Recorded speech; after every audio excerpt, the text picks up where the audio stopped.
Right, a very good morning to everyone. A very good morning to everyone, and assalamualaikum to all the UMK official Facebook followers. Okay, this morning we are very honored that the Faculty of Entrepreneurship and Business of University Malaysia Kelantan and the Islamic University in Kustia, Bangladesh is pleased to have to discuss another topic which is very timely in view of the pandemic COVID-19. And the topic that we're going to bring today is about higher education amid pandemic COVID-19. So to deliberate this topic, I am honored to present the Honorable Professor Dr. Muhammad Harun-Ur-Rashid Askari, who is the Vice Chancellor of the Islamic University Kustia, Bangladesh. Okay, so let me just introduce briefly about who is Professor Harun-Rashid. Okay, right. Professor Harun is an academic. He is as well an educationist, okay, researcher, but more important, he is also a columnist. Actually, he writes very often. He appeared very often in the Bangladesh newspapers and other medium of platforms. Yeah. So he's been the Vice Chancellor of the Islamic University in Kustia, Bangladesh for 4 years, and he is well known for his write-up, okay, and in English, and also he has produced more than 7 books currently, and he has produced numerous, I think more than 100 articles in the various forms, yeah, okay. And he's been one of the excellent and referred icon in the areas of English language. Okay, so without further delay, okay, Prof. Harun, okay, the ball is yours. So perhaps you can give us a thought about your thought and your experience. Okay, I know everybody is very anxious when talking about what will be the future higher education landscape, okay, in view of this pandemic COVID-19. So everything must be online, virtual, etc. Right? So over you, Prof. Harun. I pass you. Thank you. Thank you so much indeed, Professor Dr. Roselina binti Ahmad Saufi, Honorable Dean of the Faculty of Entrepreneurship and Business of the University of Malaysia, Kelantan, UMK, and dignitaries, the distinguished educators, the other persons who are present over there, my dear students, a very good morning to you all.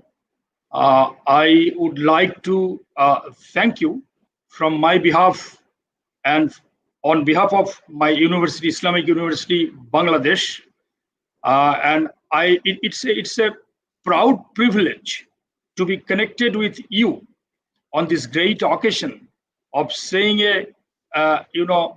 making a speech on the new norms in higher education amid pandemic COVID-19.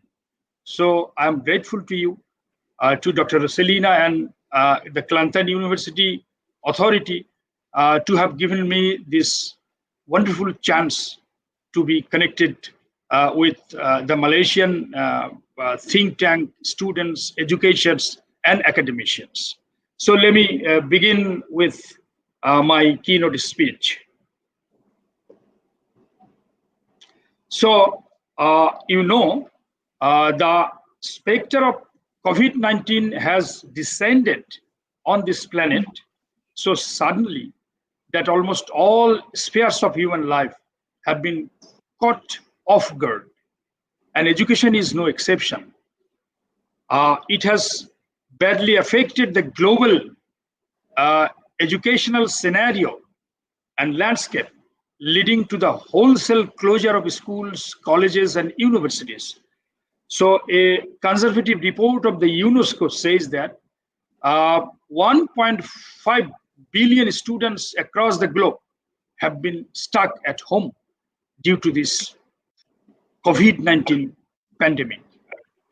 And naturally, to minimize the impact of COVID-19 pandemic, the governments, educationists, and the think tank are grappling to work out a solution to the problem to help minimize the impact of the calamitous situation on education.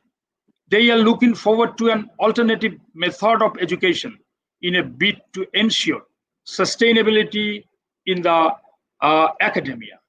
Most have come down in favor of what we know virtual education in the state of emergency, though the idea has been shot down in flames by many for obvious reasons, of course. Now, what to do? Suspend all academic activities and count down to the day of departure of the pandemic, or try a viable alternative? If you say yes to that later, what could be the viable alternative? So here I would like to take the chance to share my views about the viable alternative to the modes of education which are prevalent and which should be adopted to meet the emergency. Before that, we should be aware of the pedagogical orientation of the ICT age, because this age, as all we know, is called the ICT age, Information and Communication Technology age. We're living in an age of unprecedentedly high technological advancement, the fastest growing connectivity with unprecedented processing power, enormous storage capacity, unlimited access to information, and emerging technology breakthroughs in the fields of artificial intelligence, robotics, the Internet of Things, autonomous vehicles, 3D printing, nanotechnology, and quantum computing are really mind-blowing experiences we are faced with. And these have revolutionized the methods of current education and research. Amazing big data facts 2020. Statistics show that 4.5 billion people are using internet in the world. Over 3.5 billion Google searches are done per minute. Every 2 days, we create as much data or information as we did from the dawn of civilization down to 2003. Amazing data fact. This amounts to 5 exabytes of information. 90% of the world's data has been created in the last 2 years. By 2020.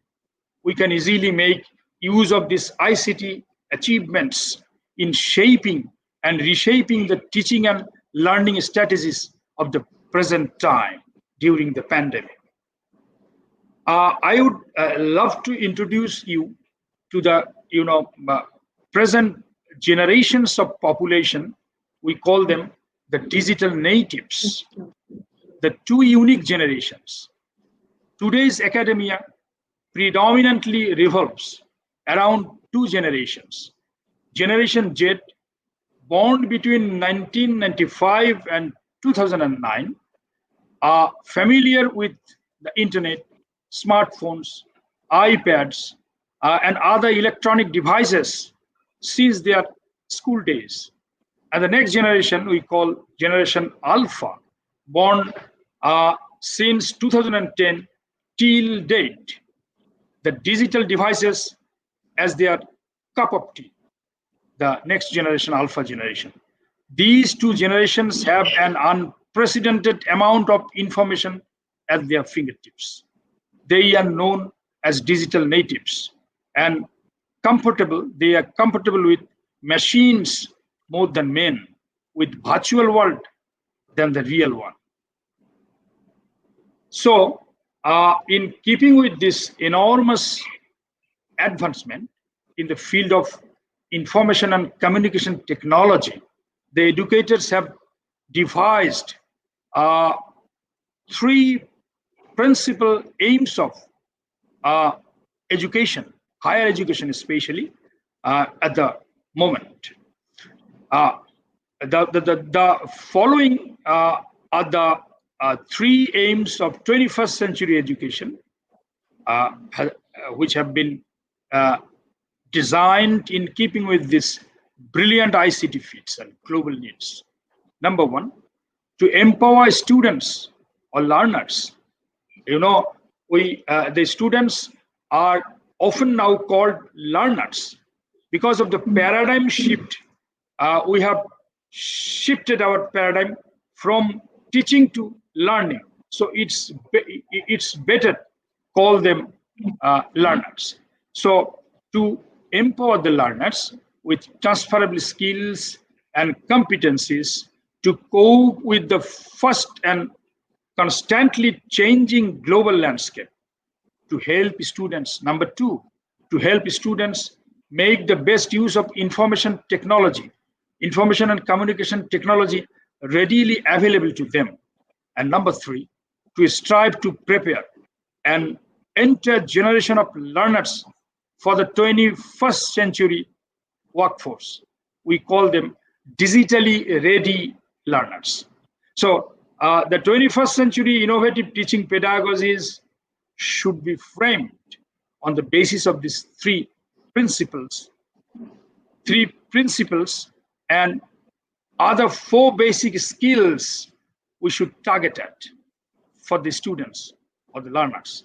So out of these four basic skills, we may mention as number one, creativity or innovation, by which we mean, of course, we mean using information or invention in new ways. And number two, critical thinking. By critical thinking, we mean analyzing information and critique claims. We mean we analyze information and we try to critique the claims which have been already established. So to put the established claims to question. And number three, which is one of the most important skills the present generation learners should be empowered with, is communication. By communication, we, however, mean sharing information with others. And number four is, of course, collaboration, which goes into partnership and teamwork. Partnership and teamwork as the goal 17 of Sustainable Development Goals, SDGs. So this is one of the most important skills we should master in this at this present moment, which is called collaboration. So we should keep in view all these basic aims of the 21st century education and the principal skills our learners should be equipped with before we formulate any pedagogy, especially for the pandemic situation. Just a minute.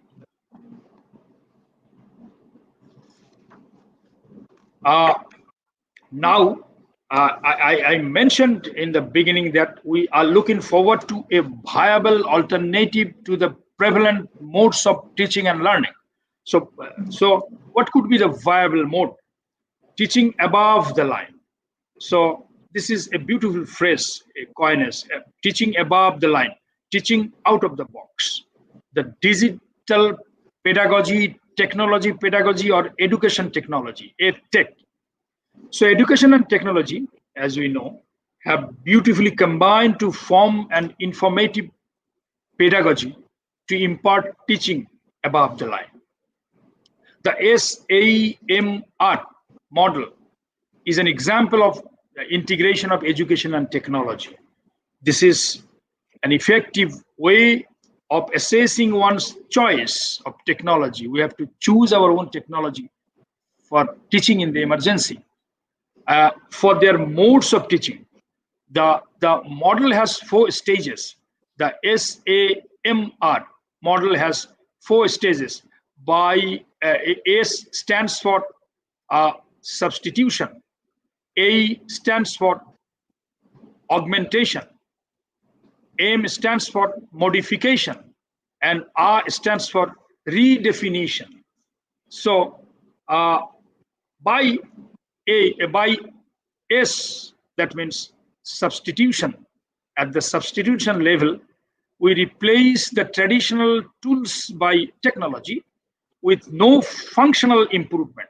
The function, the outcome remains the same, but we change the technology. Number B, augmentation stays. At the augmentation level, we replace traditional tools by technology, but with functional improvement and significant enhancement to the student's experience.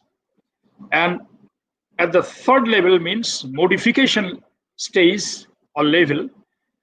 This is an actual change in the design of the lesson and its learning outcomes.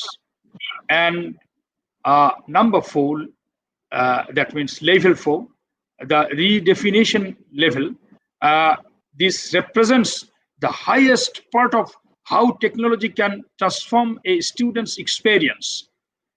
Substitution and augmentation, the first 2 stages of the SMAR model.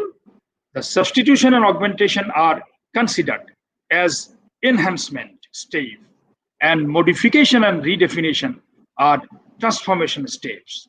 In other words, enhancement is like seasoning an old recipe by putting some species or other things. And transformation is like creating an entirely new original dish. So seasoning one old recipe and creating one new original dish. So Susan Oxnevad, the US educator and specialist in professional learning, innovation and engagement, referred to this movement across the spectrum as teaching above the line. And teaching above the line should be the main spirit of how we can continue our education during this COVID-19 pandemic. Now I would like to talk about teaching pedagogy and fourth industrial revolution. That means paradigm shift from teaching to learning. So we all know about fourth industrial revolution, and the governments are preparing their people to meet the needs of the fourth industrial revolution. So even in the education scene, we have to take into consideration the challenges of fourth industrial revolution and 5G telecommunication. With enormous advancement in ICT, as we all know that humankind has arrived on the brink of a new revolution called the fourth industrial revolution. The acronym 4IR. It's emerging from the third industrial revolution in the wake of the digital revolution over the last few decades. It is a fusion of, that means fourth industrial revolution is a fusion of technologies that combines the physical, digital and biological spheres. It is developing exponentially and affecting almost every aspect of human life. It may completely change the way we live, we work, and we connect with each other. However, we have yet to fully understand how we will deal with such a transformation humankind has never ever experienced before. However, one thing is for sure, that the response to the fourth industrial revolution must be very comprehensive and well coordinated. And hence, we need to develop creative skills, cognitive agility, problem solving skills, critical thinking skills, and lifelong learning skills, which are subject to acquisition through learning. And the flipped classroom model is considered a better approach to this sort of learning. It shifts the emphasis from learning to from teaching to learning, and creates an active and collaborative environment, enabling students to demonstrate their creativity, innovation, problem solving, and other skills that never existed before, and are needed for their life and living. So we have to frame and design our modes of teaching and learning during this pandemic, keeping in mind all these basic skills which our present day students are aiming at. Just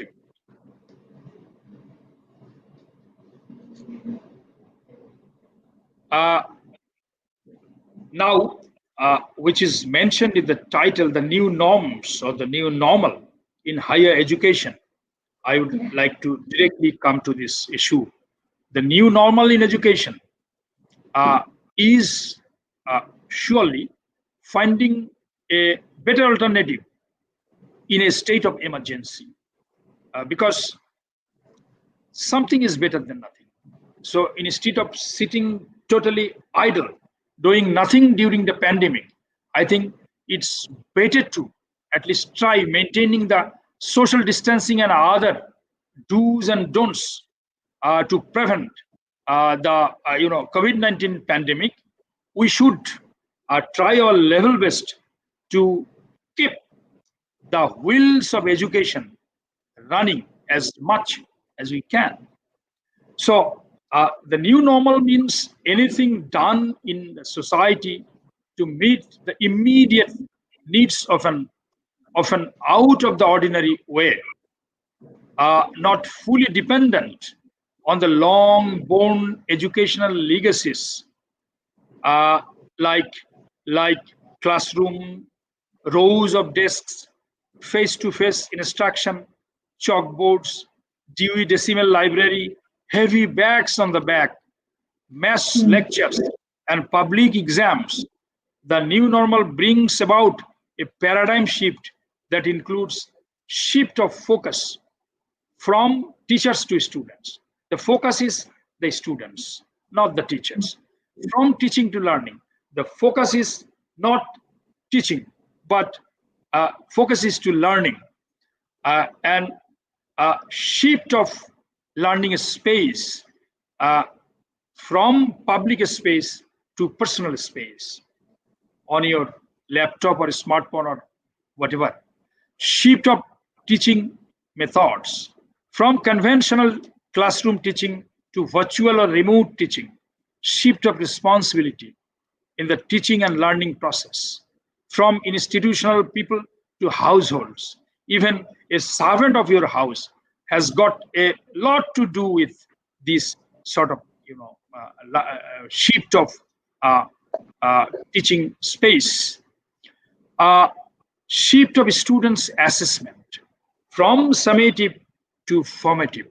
Because of the pandemic, we abstain ourselves from summative assessment. We have to, but we can easily do the formative assessment.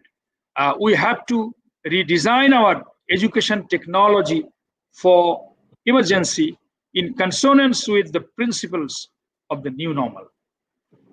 And now I would like to share with you some tools to support the online teaching and learning pedagogies. The tools, some online tools.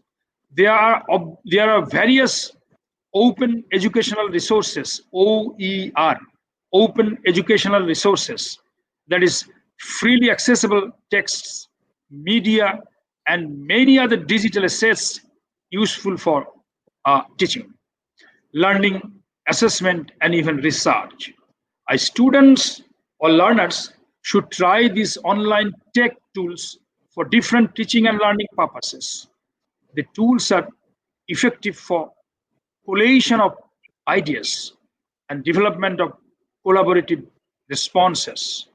They can facilitate the acquisition of different 21st century skills, boost students' engagement and interaction with the process of learning, and bolster their sense of innovation. Discussion forums, chat groups, learning forums, and many other learning management tools can be useful in this regard. For individual and collective work, the students can be given opportunities to deliver speech, teach their fellow students, hold seminars, do pair work, and give presentation both individually and collectively. Now, the challenges we are being faced with in implementing the virtual learning strategies. The implementation of virtual learning strategies is sometimes impeded by teachers' lack of experience, which we are facing here, and the skills in handling online tools, the students' lack of opportunity, financial crisis, inadequate tech tools, lack of motivation, and knowledge of virtual learning, inadequate internet connectivity, and power outage, lack of digital learning resources, institutional inability. Mention may be made here that the exclusion of any students from the system may create an inequality of opportunity. I repeat, an inequality of opportunity and dampen the students' spirits, which could be a deviation from the Sustainable Development Goal 4, which heralds ensure inclusive and equitable quality education and promote lifelong learning opportunities for all. And UNESCO's Education for All, EFA movement. However, the challenges can also be seen as a source of opportunity, as suggested by the world's greatest scientist, Albert Einstein, who says that in the middle of difficulty lies opportunity. So the problem of, in technical terms, we call it digital divide. So the problem with the digital divide has become a big obstacle to implementing the online education during pandemic. Yeah, yeah. So, so boosting. So, have I time in my hands, or how long I should continue? Yeah, I can. Yeah, Prof. Rashid. Okay. While we do that, okay. You have mentioned very. I mean, thank you for the sharing. I have not yet finished. I can finish it in next 5 minutes. Give you. Yeah, you can finish it a bit more, because then we will pick up some of the questions from the audience as well. Okay. So you may proceed in about few minutes more. Yeah. Perhaps in the 2-3 minutes. Yeah. Okay. Okay. So to boost students' interest, confidence, and moral, mostly depend on teachers, trainers, or facilitators. In the digital world, learners only engage if you can really make a real connection with them. I can mention the famous Benjamin Franklin dictum: "Tell me, I forget; teach me, I may remember; involve me, and I learn."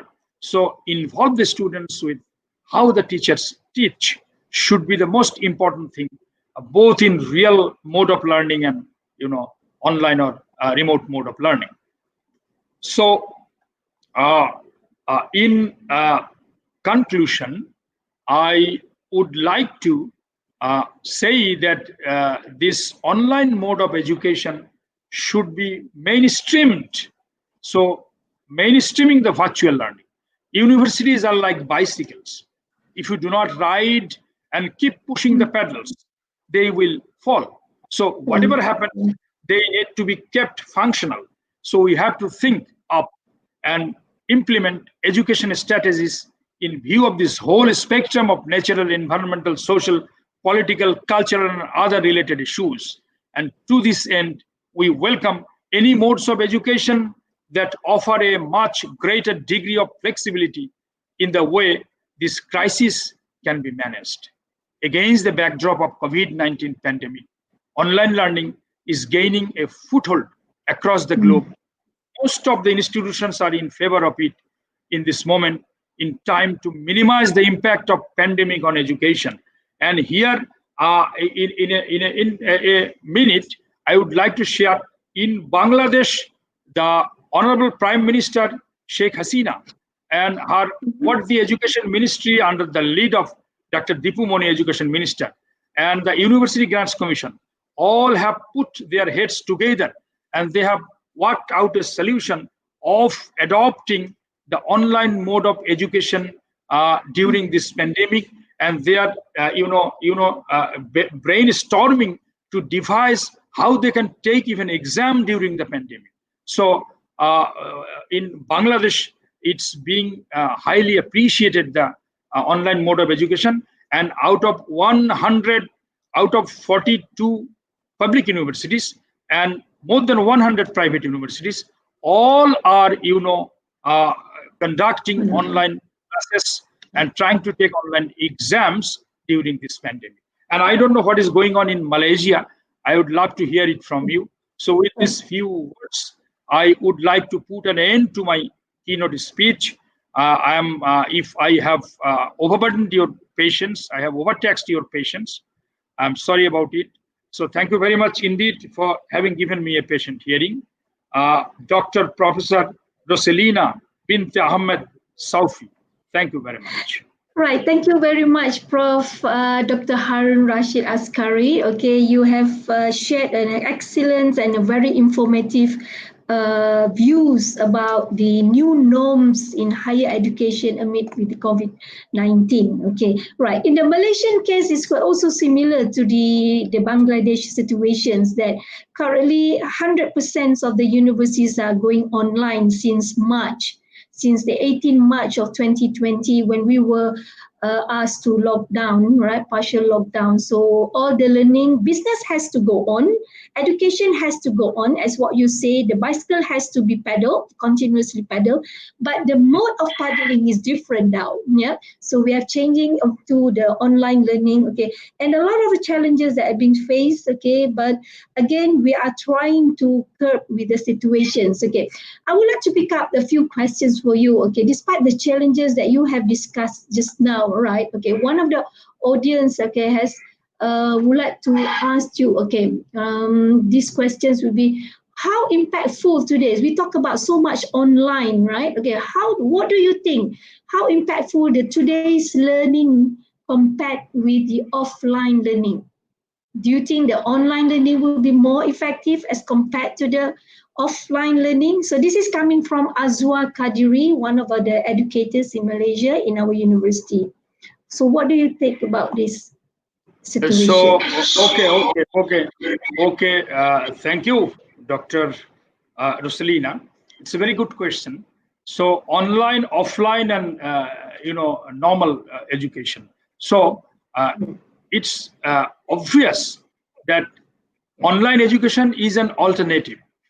So alternative must not be better than the prevalent one. So as I have mentioned in my speech, that this is a viable, we are looking forward to a viable alternative.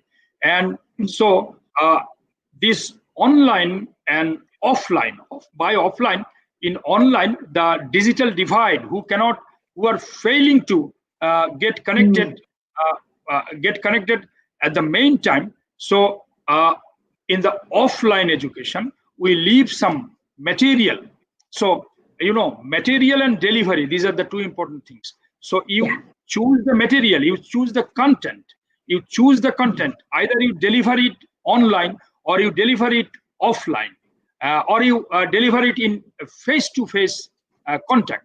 So my thinking, face-to-face is the best mode of education, and these two are nothing but alternatives, but we have to take recourse to them. Thank you. Yeah, I agree with you. I think when we talk about online, it's just an alternative, okay? But the good thing, the positive part of online is the speed where we can upload the materials, the teaching materials can be shared immediately as compared to the offline, right? But of course, when you talk about effectiveness, okay, nothing best than you see them physically compared to it. But again, today, we will look at the situations now when the number of students in the class very big. Okay, that's also actually a challenge for the educators, okay, to ensure a very interactive learning through online. Okay, so this poses the questions actually, okay, how do we harmonize actually the transition between face-to-face online learning from the face-to-face to an online learning? So these questions come from the Hasanuddin Hassan. So the question is, Prof, how to ensure a smooth transition from face-to-face to online process? Actually, there is no smooth transition. There is nothing as such called a smooth transition. So face-to-face is also, beset with lots of problems, because in the South Asian universities we see the number of students are larger than some other Western universities. So face-to-face is, to my thinking, is always better. But actually, we should go for a blended system. Okay, so if we can go for a blended system, where necessary we will take recourse to face-to-face, and when necessary we will go for online and offline, because a course should be divided into at least three groups. One say 60% for face-to-face teaching, 5% for online, and other for offline. So the best one so far devised by the educators is going for a blended mode of education. And if you can prepare an effective blended form of education, that should be the best, and that should be better serve the purpose. Yeah, in like in our university currently, so we are going on a very smooth transition, where from the 100% of face-to-face, so we go down to 90%, 80%, and 70%. So that is a blended. So in the future, the direction is that will be 70% online, okay, and 30% will remain as face-to-face. Exactly, right? exactly. We still get, yeah, as what you said, okay, nothing best like a physical face-to-face actually. But, so let me share with you another question from Nurshila Nawi. Okay. As academicians, we have to change the way we teach in order to adopt the new norm. But how about the students? Are they really can adopt these new norms? These are the common questions, and the resistance from the students. Okay, I'm sure in the Baghdad they said about the connectivity level is very poor in our hometown and so forth. So what is your view about this? No, exactly. I mentioned in my speech that we call them digital divide. So digital divide is a global problem. Even so, I mentioned the Alpha generation and the Z generation. Okay, those who are born with smartphones and computers, they are also facing some problems. So in Bangladesh, in our country, the government has given utmost importance. They're trying to bring all under the umbrella of online education, and government has given sanctions. Maybe for purchasing mobile data, or strengthening the connectivity. So this is a demand, and I have mentioned in my speech that excluding even maybe 5% of the students, you shouldn't carry on this online mode, because then you will do what I have mentioned. This is called inequality of opportunity. So we will be accused of inequality of opportunity. So we must make sure, the government has to make sure, or the institutions have to make sure that all can be connected online, because there are lots of ways I mentioned. Okay, so this is important to bring all under the umbrella. Yeah, you're right. Okay, you see, the digital digital natives, okay, those who are born from the year 2000 and 2000 till today, okay, they are the technology era. They are born with the smart handphone, the iPad, and so forth. Right. Okay. Exactly. Perhaps in terms of readiness, yes, they are ready. But as what you say, do the governments, okay, the local governments are ready in terms of the info and the infrastructure. Okay, what do you think? Okay, if I were to give you, Prof, okay, from scale of 1 to 10, do you think our education at large and our government at large is ready for this future online or future emerging technology? From 1 to 10, where do we stand actually from your view? Now, it's a very good question. It's a what I want to say that the world, even not any particular country, was not prepared to face such a situation. So the whole world, even you see MIT, Harvard, Oxford, they are also suffering with the same. So this is like a bolt from the blue. So what we are doing in our country in Bangladesh, that we are trying to build up an infrastructure, okay, on the basis of some surveys and research, how we can go for a blended system, and how we can establish this online mode of education as a permanent infrastructure, okay, so that in future we can face the problem. We do not remain unprepared for this sort of sudden attack on our education landscape. So that will take some time, right? Yes, sometimes, but you have to make this, because maybe next time not COVID-19, some other things are going to attack us. So remain prepared is the most important thing. Remain prepared is the best sign of civilization. You have to remain prepared for the worst, and you have to hope for the best. Yes, I agree with you. Okay, so let me take one more question from Ikhwan Aziz. We still have about 5 minutes here. Okay, from Ikhwan Aziz. Okay, how to harmonize the change of new norms between students and the institutions to accommodate current and the future sustainability? This is, I think, you have indirectly applied that just now. Would you please repeat the question? Okay, the question is how to harmonize the change of new norm between students and institution to accommodate current and future sustainability. Good question. Because this is really, it's becoming problematic to harmonize the institutions and the students. Okay. But this is a problem which we are suffering from at this moment.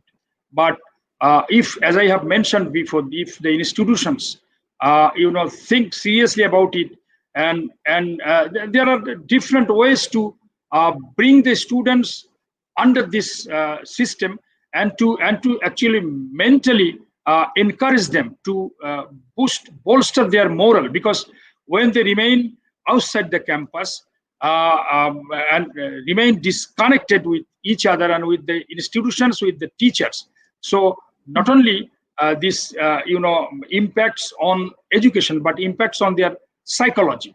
So this is a big challenge to establish a good connection between the teachers and students, between the students and the institutions. I think most important role here is to be played by the institution itself. If the head of the institution, if the authority takes into consideration all these things, and they can look forward to some ways of working out a solution. So another word, there should be a comprehensive strategy to address all components, the key players of the institutions. That is the university management, the educators, the students, and as well the community and the industry out there to support the new future, in higher education. Okay, so that also echo to one of the questions from Hasanuddin again. Okay, what would be the best strategy to safeguard our key stakeholder? Pardon, Yes.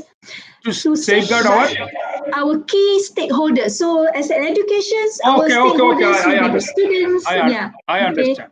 the So parents, and so forth. Okay. You know, this is a very modern concept of education. Education in the 20th century, education was of a different track, but now education is an industry. Okay, so it has stakeholders, lots of stakeholders. Say the teachers, the students, the support service force, the community, the students, parents, even the employers. So at least 9-10 stakeholders are there in a university. So if you cannot harmonize among them, if you cannot bridge the gaps between the stakeholders, and if you cannot put importance on them equally, so you are going to do an injustice to the whole spirit of the education. So this challenge we are also faced with, and in Bangladesh, the new mode of education has been, you see, in your business entrepreneurs, we have a very good ties with the industries, and while we frame our course curriculum, we keep one member from the industries, so that so to form devise our course and curriculums in keeping with the needs of the current needs of the industries. So this is a very good initiative to bring all the stakeholders together and to cater to each and every stakeholder's test. If you fail to do it, but I think as far as importance is concerned, some stakeholders are more important, some are less important. So you have to master the stakeholder management policy. So stakeholder management policy, if you adopt and if you apply to the stakeholders, I'm sure that this problem would be solved. But the main thing is all stakeholders should be evaluated as they do deserve, and the combination of this whole group of stakeholders will lead the university's education purpose further. Just to echo to what you said just now, I think the key word is that we have to engage as a university management. Okay, we have to have a constantly engagement with the various stakeholders and educate them what will be the role they can play to shape the new future in the higher education, including we are going to use technology, because the augmentations of technology for the future education, I think it will be rampant in the next decade there. Okay, right. Exactly. We are almost to the end here, but I think we can pick up one final questions from one audience. Okay, from Muhammad Fatih. How should the academics respond to these new norms? Okay, I repeat. How should the academics, the educators, respond to these new norms professionally and personally? Oh, really a very good question. Very good question, because we have found many academics, especially the senior ones. Okay, they are little bit or sort of reluctant to change, and they are not willing to adopt this new normal. And they said that, okay, let us wait, when the COVID situation would be over, we will go back to the class and do blah blah blah. But the thing is, you have to change your mindset. If you don't change your mindset, so as I have mentioned, that education technology is changing exponentially in keeping with the changes of the time and situation. So if you do not develop your mindset to cope with this latest technologies of education, so you will create a hindrance to it. So I think this will take time to prepare all the academics to be able to face this new normal in education. But I have found the junior ones in my university also, the junior teachers or the mid-level teachers, they are more interested and they are doing it very well. But as I have said, that lack of training is a matter here. And if you can motivate them, motivation is the key word. You have to motivate both the teachers and all stakeholders, as you have mentioned, to adopt this new normal situation, and to try their level best to minimize the impact of the new normal on education. If you are mentally prepared, nothing is a problem. Yes, it has to start with the mental. The mindset has to be changed. Okay, in our case, okay, we start to pair the younger lecturers, okay, the mid-age educators, and the senior age, the baby boomers, and the digital natives, as what you said. We pair them so that they can learn from each other how to use the iPad, how to use the new technology in learning, and so forth. So we can see that's really work actually to boost the elder generations in using those technologies. Okay, I would say that the pandemic COVID-19 is really an eye-opener to everyone around the globe, actually, especially for us in the educators. Okay, now we realize how important the technology can really shape our business and the way we conduct things, right? Okay. Right. So before I end, okay, I would like to give you 1 minute of word, okay, Prof. Hassan, which you could wrap up. You have your concluding remarks we would like to share with the audience, Prof. Dr. Harun. Okay. Once again, I am thankful to you, especially to your university and to the audience who have taken much pains attending my lecture. And the thing is, actually, in the 21st century, a teacher has to transform into an educator, an academic, a facilitator, a trainer, blah, blah, blah. And the students' role have changed a lot. The teacher's role have changed a lot. The guardian's role have changed a lot. So we have to cope with the changes of time and situation. And we have to change our mindset. This is my suggestion. And finally, preparedness, as I have mentioned, is a symbol of civilization. Civilized people are always prepared to face any situation whatsoever.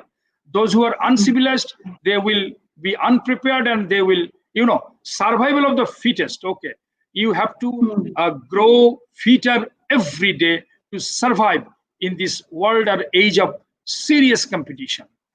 And finally, it's a privilege again on my part to be a part of this very vibrant discussion.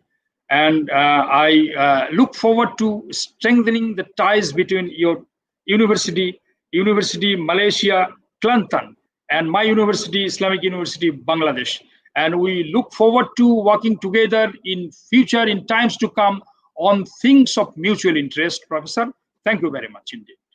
Thank you very much. On that note, Prof. Dr. Harun, okay, you have mentioned a lot of things that I think, how do we need to shape the future of higher education? Okay, it has to start from the government, cascade down to the management of the universities, and then to the educators, then to the students. Okay, if the whole ecosystems, okay, are working together and then promoting the same directions, that we have to be clear about the future is about technology, the using of the new tools like artificial intelligence, okay, IoT and everything, okay. So everybody has to play their cards well, okay.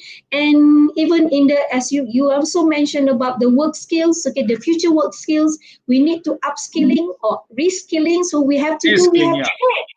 Okay, right. So, and you also mentioned, I like the idea about when you mentioned about the SAMR, okay, the substitutions, the augmentations of, we are just replacing the technology. Basically, we are not changing the dish, okay, but like what the English proverb said, all wine in the new bottles, yeah? Okay, yeah, so all wine.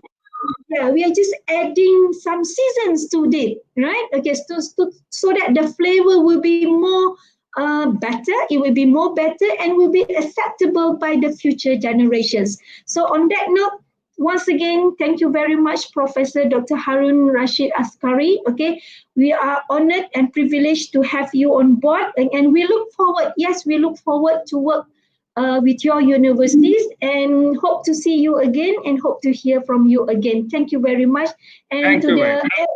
to the audience out there and the followers of our UMK official Facebook, thank you again for constantly follows our UMK official Facebook, and please continue and stay with us in the other episodes in the future. Thank you very much, and I end my name with wabillahi taufiq. Wassalamualaikum warahmatullahi wabarakatuh, and assalamualaikum. Yeah, thank you. Thank you. You're welcome.